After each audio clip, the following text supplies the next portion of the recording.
in this episode. I remember sitting down with my parents and complaining and saying the coach doesn't know anything. He won't play me. I don't get it. I'm better than these players. And my mom told me misery loves company. I will listen to you as much as you want, but I will not join in your pity party. And I never understood that when she said that. And I still was frustrated to the nth degree and just kept on wallowing in my own shit, basically. Own self-pity, yeah. Yeah. Mm-hmm. Finally, my dad, we sat in the hotel room similar to the one that we're in right now.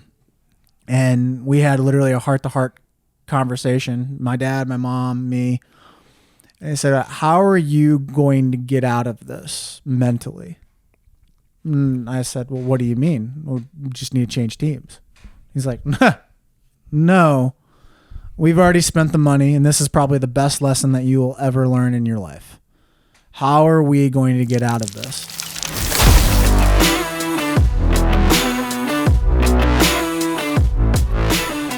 What is up, everybody? Welcome back to another edition of The Closing Pitch. My name is Spiker Helms, and this is a show about people, culture, and how to create a winning lifestyle. We are on the road in ATL, Hotlanta, just waiting for our next game, our fourth game, which is an 8 a.m.er. And we had a good topic in mind. We've had some really good conversations on the road and thought that the topic at hand would be one of those that a lot of people would find value in, especially if the coaches, but I'm hoping players listen to this message as well. So, Dave, how are you doing? It is the 9th day in a hotel, so I'm a little grumpy, but I'm making it, you know. It'd be nice to be in my bed, but that's okay. We're learning that Dave's a really good driver, too. It's the only option you got, so. And his Ford Fusion. Make it or take it or leave it, you know. It's whatever you want, but we found a lot of good good restaurants, you know. It's been good. Right now we're down at the PBR Nationals tournament, 17U, and we have three teams down here. We have our 17U Quattro, we have our Southern Indiana team, and then we also have our team down here too. Really good talent. Best of the 17U class. Have seen a lot of great talent. There are teams that, like, guys that are taking just unbelievable at bats. Yeah. And one thing that I noticed and observed throughout this tournament is noticing teams that play unselfishly and those teams that play selfishly. You also can see those little cosms inside of the game as well, where you'll have one player who talks the game, and then other players that don't talk the game, and then you see the vibes are different. And I'm not necessarily talking about our team, but just watching different clubs throughout the United States. I mean, we have teams from Boston, New York, Atlanta, Florida, you name it. Like, the who's who is here. And it kind of stemmed an idea into my head from my playing career, which is the self-interest of your career, which, again, everyone wants to make it to the big time. Right now, they're at the big time at their level, 17U class. They're down at the best tournament, and arguably this weekend in the United States. Yep. And they also want to play in the best tournament when they get to college, which obviously is the College World Series. And then there's also guys here that have professional dreams as well. So how do we get there? That's the thing. And there are two different approaches. You can take the approach of I'm in it for me. I'm going to do anything that is in my self-interest, and I don't care what building I tear down, what person I tear down, I'm going to go get mine. And then there's the other thought of it, which is I'm going to get mine, but I have to help my team win today. I have to find ways to make a positive impact and be Mr. Positive and make sure that I'm the first one out of the dugout, giving high fives, being able to talk the game when I see something that there's potentially something that we can take advantage of. And when you think about the players that are selfish, it's and I'm going to get a little hocus pocus on you. The law of attraction, which again, I'm a firm believer of it in many cases, but there are obviously some people that don't believe in it. But I can sum it down to this: is that positive thoughts, positive actions equate to positive things that are going to happen to you into the future. If you have negative thoughts but positive actions, you're gonna get there, but it's not going to be to the extent of your potential. If you have positive thoughts and negative actions, you're not going to get there as well. So you have to have two positives to get to the position that you want to get to. And a lot of players forget that. And it's not the action part that players forget about. I think it's more of the mental side and the thought side. And they don't dive into their subconscious and actually move towards those positive actions. And it really relays through their body language when they're on the field. And you can tell it from these scouts that are out there. The first thing that they notice is what's the body language like. You know what's interesting? So in your examples, the first guy you said where it was almost the guy who was just, he didn't care that everybody knew about his self-interest. Like he was just going to go out and get his, didn't care about anybody else type of deal. Like there are dudes out there like that for sure. And you can read them, you can see them pretty quickly, and we all kind of know where they end up in the future. They kind of end up alone. They end up alone on an island, and whether they get to the spot that they want or not, they're never really enjoying that process because they really don't have anyone else to be there with them. But I don't think a lot of guys innately go that route. I think a lot of guys get lost along the shuffle because you are motivated. It's an individualistic sport within a team setting because a lot of times it's mano-a-mano. It's the pitcher versus the hitter. Okay, it's not like basketball where you're passing the ball to 5 different guys and whoever shoots. It's literally that hitter's got to do the job. That pitcher's got to do the job. When the ball's hit to you, that fielder's got to do the job. So it's an individualistic sport. And a lot of times we get lost in the fact that we live and die on our own successes and failures. And more times than not with this game, it's the failures because they just happen more, right? So now, you get to a point, whether it's the end of the season or it's you're getting older and you're working into, I'm trying to reach to the next level, whatever that may be, then all of a sudden a lot of pressure starts to come in, whether it's forced upon by yourself or outside influences. And now all of a sudden, what does that pressure do? That pressure makes your focus on your self-interest expand because you're getting frustrated because you feel like you're not able to achieve it. That is always can be perceived. And then what happens, and it kind of snowballs, right? And that's when the selfishness really kind of takes over. And you get, the phrase I've used a million times is you start to live on that island of me. That situation where you're only worried about you, you're not worried about anything else, you're not worried about the team's record, you're not worried about your friends and how they're playing, you're not worried about anything but you. And I've always said to players in the past, because this has been a speech that I learned from the guy that I've coached was for a long time. When you're in that island and on that island, it's very tough to get out. Like, I don't care what big of a boat you build, that tide is coming in and it is keeping you there because you're not worried about the one little thing you might have done right. You're worried about the 10 things you did wrong. And then it gets worse and worse and worse. And then it's like quicksand. You can't move. You can't get out of it. Where we always talk to the players about is we like, listen, gentlemen, we understand that this is, you got to get yours and you got to have a little bit of that. But you also have to understand how to reverse engineer it a little bit. You got to understand that by focusing on team goals, team successes, your other players having success and really living and dying by how they're playing, all of a sudden, what are you not thinking of? Yourself. You're not thinking about what just happened in the last game with you or that umpire taking the bat out of your hands, calling strike there. You're not thinking about that.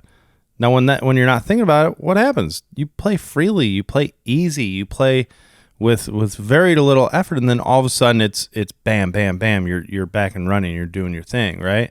It's reverse engineering the path to where you got to get to. And that's what we've always kind of battled with, because I think that at this certain level, at 17, now you can probably say that at a lot of levels, to be quite honest with you, and there's always going to be outside pressures. They're just different. Like our level, it's recruiting, okay? Younger levels, it can be making it to the next jump, varsity baseball. Younger levels, it's making it into a quality program or whatever it might be. There's always outside pressures. But whenever you said it right, we're walking the fields. There's 8 fields at the Lake Point complex that we've been at, and me and you were walking around seeing a bunch of different games, and it's funny. You can see it takes me about 2 minutes to stand outside of a dugout, and I can tell you whether that team is full of guys who are out for self-interest or if that team is out with guys who are full of team goals. And it's really funny. You look back behind that field where all the schools sit and where all the colleges sit, which ones do you think they like watching? It's funny how that works. Yeah, and it's not necessarily obviously they're attracted to talent, but as a spectator, they're attracted to good baseball. If it's good baseball, they'll stick around and watch it. It's good baseball, but it's also, here's a real funny thing. This is just a little recruiting tidbit. What do you think college coaches are used to watching? College baseball. They're used to watching how college baseball players act. Well, if you ever go to one of those games and you watch their dugout, you get a base hit and every single one of those dudes is up on the rail. That a boy, they're talking, they're loud, they're trying to build momentum. Okay, even if they're playing or not, it doesn't matter. So now, naturally, and that goes so much further on. I mean, they get a sack bunt down, and the dugout goes nuts because it's a team goal that you're achieving, right? Well, here's the thing, though. A lot of people are gonna think that it's like cheerleading. You gotta cheer it out. No, it's not cheerleading. It's totally different. They're literally there because that dude has had success, and they're giving high fives. They're talking the game. They're not shouting out weird phrases or anything like that. They are talking the game, right? And they're not directing it towards the player that on the other side. Right. They're directing it towards their guy. Right. That's a huge difference. And so what I was kind of getting at is there. So college coaches, when walking around those fields, they can just hear that. They can literally just hear that because they've heard it a million times at the college level. So when they hear it, what do you think they do? And they go check it out. They go watch. And then if they like the good brand of baseball, then they go ahead and talk to the coach. And then they talk to the coach. They find the players that he likes. All of a sudden, now he's on you, right? Here's a question. Do you think a college coach is willing to stick around if it's good baseball? 100%. Yeah. Like, obviously, they might not see the player that they want yet, but they'll stick around if it's good baseball?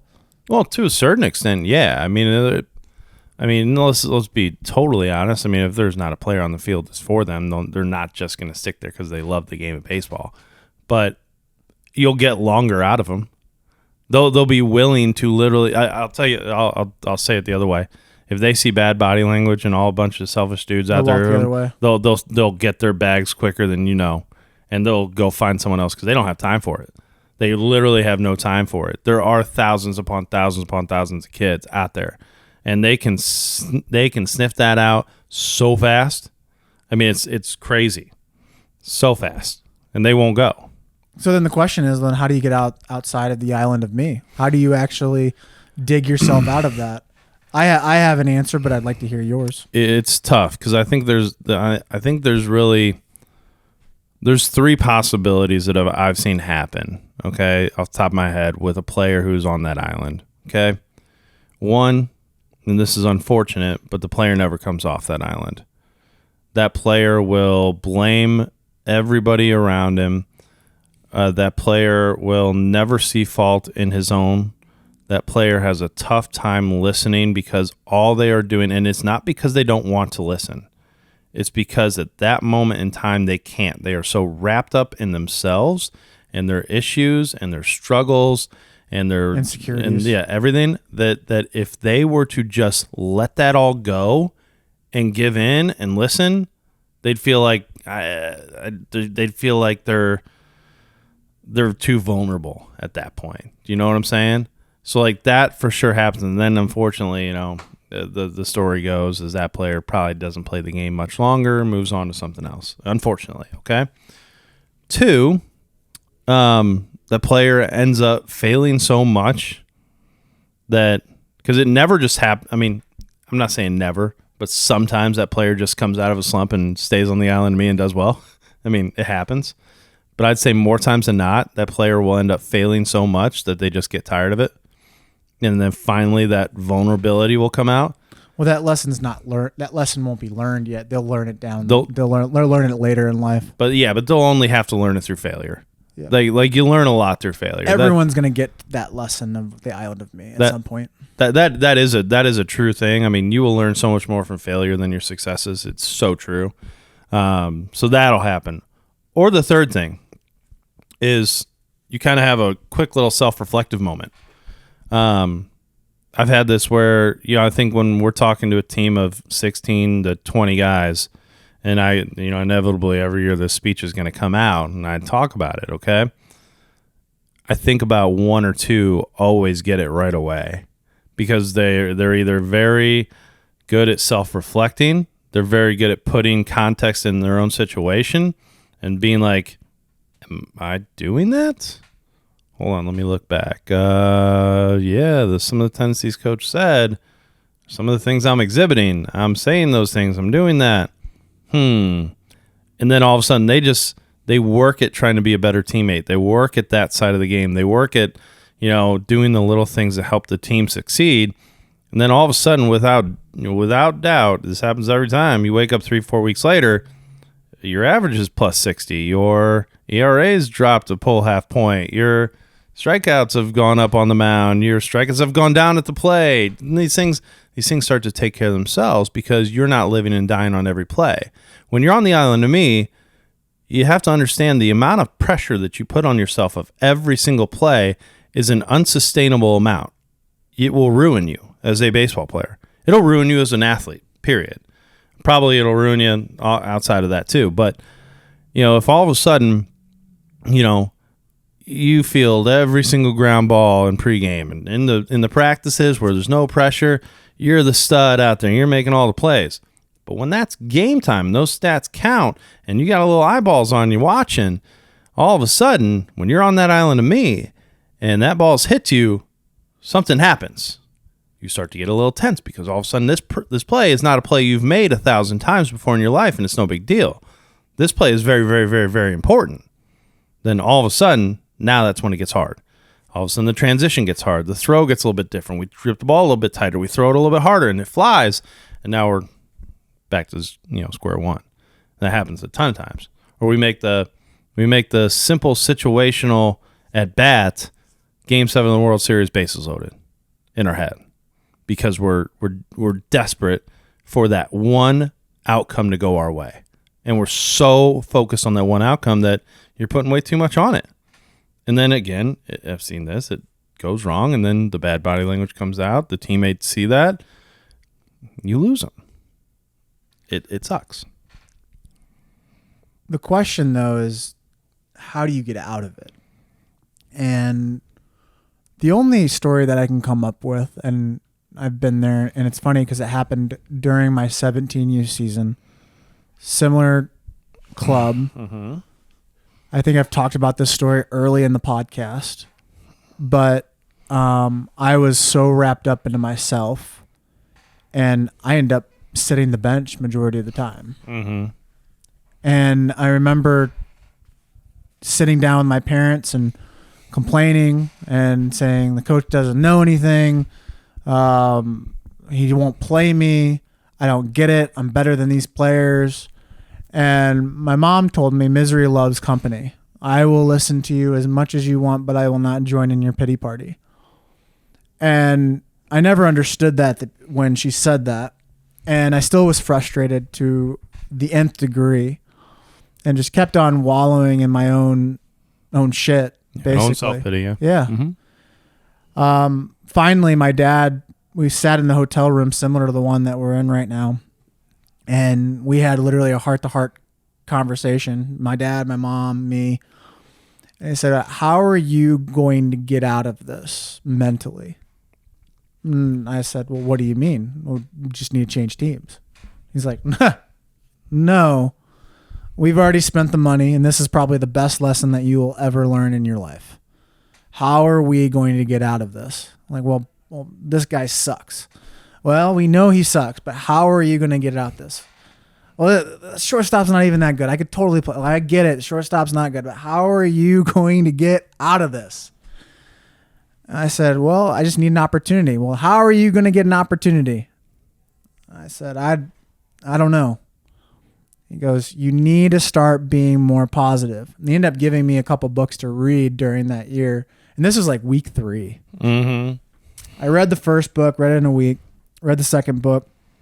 And finally it came to me. And I was like, and we had another conversation. Like, this is when we traveled all over the place. So we were never at home. Yeah. So we had another conversation in a hotel room, and he's like, what do you think you're going to do to get yourself out of this? Because I was still not playing. And I said, I've read these books. I'm trying to think positively. And he's like, well, have you started providing action yet? And the answer was no. I was still sitting on the bench just pouting, just wallowing in my own shit and trying to change my thoughts. And I was failing as a pitcher on the mound. That was my best thing. And it came to me, I just need to be the first one out of the dugout every single time. And my dad said, that is exactly what you need to do. So what I did for the next 30 games, about 20 games, I think it was somewhere around there because it was halfway through the year. And I made it a point after every inning, I was going to beat the coaching staff and I was going to beat the players out of the dugout and give high fives to every single player that came off that bench. The first week that it happened, everyone thought it was weird. I'm like, man, he's really excited. Like, I don't get it. Like, why is Spike so excited? I gave everyone high fives. The next outing I went to go pitch, it was decently better. Not great, still bad. But I just kept on doing that. By the end of the year, I changed the whole outcome of how people thought inside that dugout towards me. And they started realizing that I was not selfish. I was a person that was trying to make everyone better. Mm-hmm. And the coach ended up rallying behind me as well. And we still don't like each other. He rallied behind me. And the last game of the season, I threw a no-hitter 1 pitch away from a perfect game. And the guy who made the error, guess who it was? It was the shortstop. Mm-hmm. And he felt so bad. After he made the error, that was his only error of the season, he came up and he was so pissed off at himself. And he's like, I am so sorry. I am really, really sorry. Go out there. Next pitch that you throw, I will field that ground ball. Next pitch, which ends up being the game winner, he ends up getting the ground ball and throwing him out.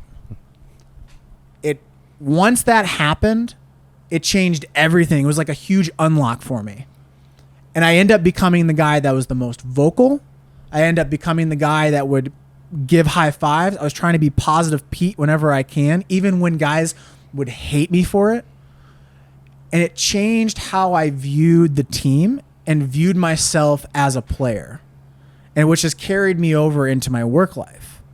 And I think a lot of players don't understand, which is, we say island of me, but how do you get off the island? Mm-hmm. And it has to be, positive thoughts. I'm all for it. But you have to have that action that ends up changing your thoughts inside you. Because if you keep on having those sulked shoulders, if you keep on going at the end of the bench, if you keep on looking at the lineup and your name's not there, I've been there. It's the worst feeling in the world when you scroll down and you don't see your name and you don't see the position that you want to be in. It is the shittiest feeling in the whole world.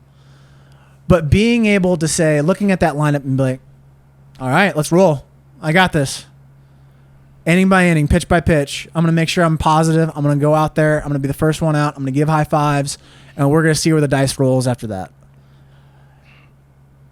If you still sulk and you still be at the end of the bench and you still shake your head and you think coach is dumb, you're not learning your lesson. There's a lesson to be learned there. And as a young player, that's the most valuable lesson that life's giving you. If you don't learn it now, it's gonna smack you right in the face when you get into your work It's going to keep smacking you. Oh, it's gonna smack the shit out of you. Just smack the living crap out of you until you learn, and you end up changing how you go up to people, and like you end up being the team player. Yep. It's just funny. Like that's how life works. It just keeps repeating itself until you learn that lesson.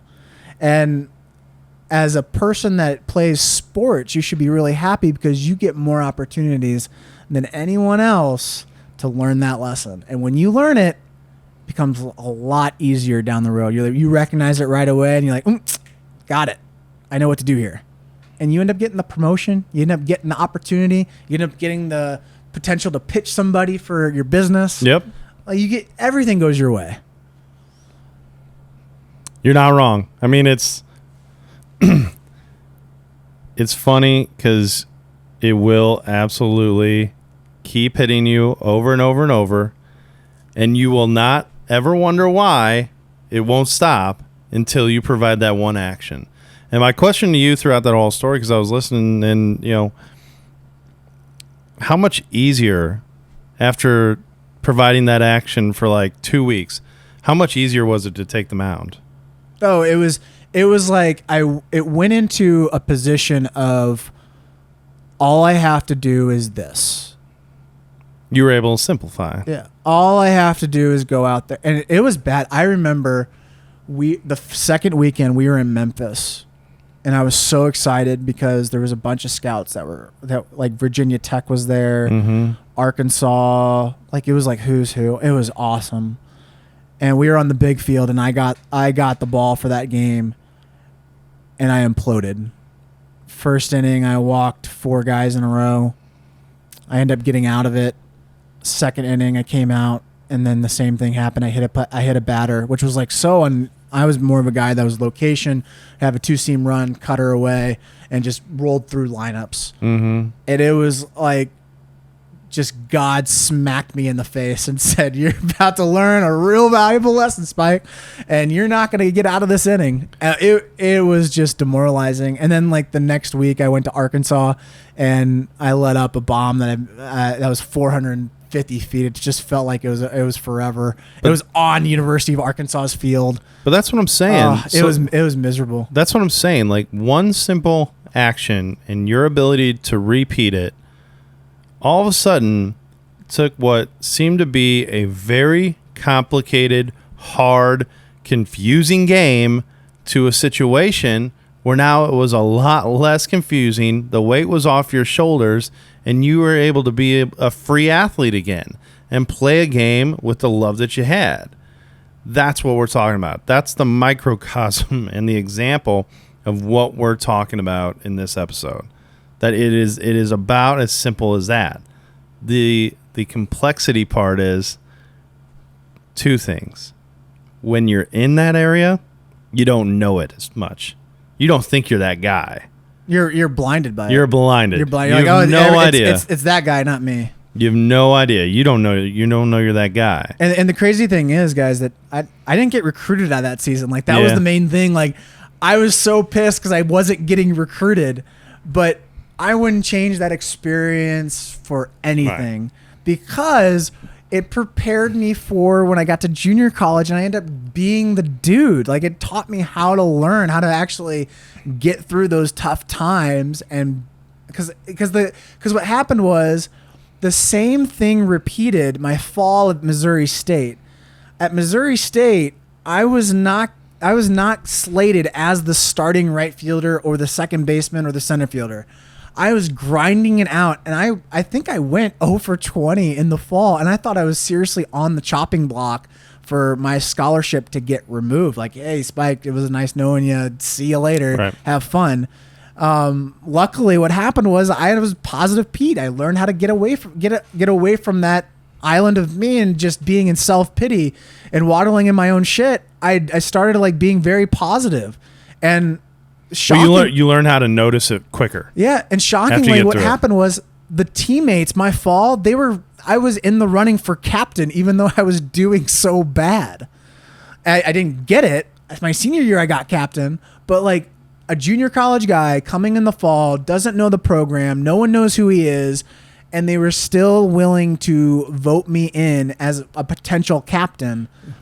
And I knew that, hey, I'm still sticking around. I still have a chance. I'm going to play the long run. In the spring, I know I'm going to get one chance. I gotta execute. That is a really good point. And this will probably be this is a good thing to probably end on.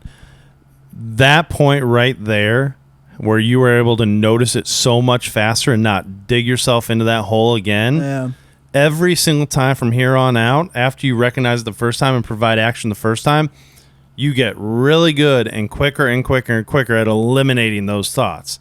It's almost like you'll get to a point where you'll feel that selfish, self-interest thought coming on and that woe is me and that, and then you're going to be like, stop it, quit, knock it off. And you know what happens then? You eliminate some of those slumps and the things that happen of it. And it's a great deal. And then it'll get so much to a point where the whole team will get really good at noticing it, and they'll just stop you immediately if they see it. Hey, come on, let's go. Knock it off. You're fine. Come on. Yep. And they'll just go, and that's when you get a really special team. Well, that's how it is in the business world too. Like even in club baseball, where you're trying to grow a brand and you're trying to grow it into a thing that helps a lot of people. Like there's a lot of times where you can be selfish and be like, I don't want to do that. Yeah. I really don't want to do that work. That sucks. Not going to do it. But the thing is that you don't know if that piece of time that you spend on that little minute thing ends up changing the mind of one of your team members, right. And that team member ends up going above and beyond for the next time, which ends up catapulting the brand even more and helping and passing it along and helping a player or a parent or a coach get their job done. You have no idea. And it could be so minute. It could be like January 14th. Well, you wouldn't know. Yeah, you know, it's January 14th, and you end up sending an email because they asked you to send that email. Right. You wouldn't know. You wouldn't know that was the deal. Is, you learn that through sports. That's the thing that I'm getting across is like the lessons that you learn, especially at 16 and 17, is going to help you when you get into the business world after college. It's why everybody wants athletes working for them. That's 100%. very true. You hear that all the time. We love hiring athletes because they're competitive. They learn a lot of things that are applicable to the business world in sports. It's 100% true. Guys, that's this episode of The Closing Pitch. My name is Spiker Helms. Across from me is David Birkby. We appreciate you guys listening. Give us a 5-star review. Also, share the show. Like the best compliment we could ever receive is sending the show to somebody else. Word of mouth is super important for us. We don't spend ad dollars on this podcast. We're not full-time podcasters. We just love enjoying and talking baseball, sports, business, and just really trying to do different life hacks that we're seeing and just passing along that information. So if we've earned that and you like what you hear, share the show. We appreciate it. So anything else, Dave? Till next time. Peace. See ya.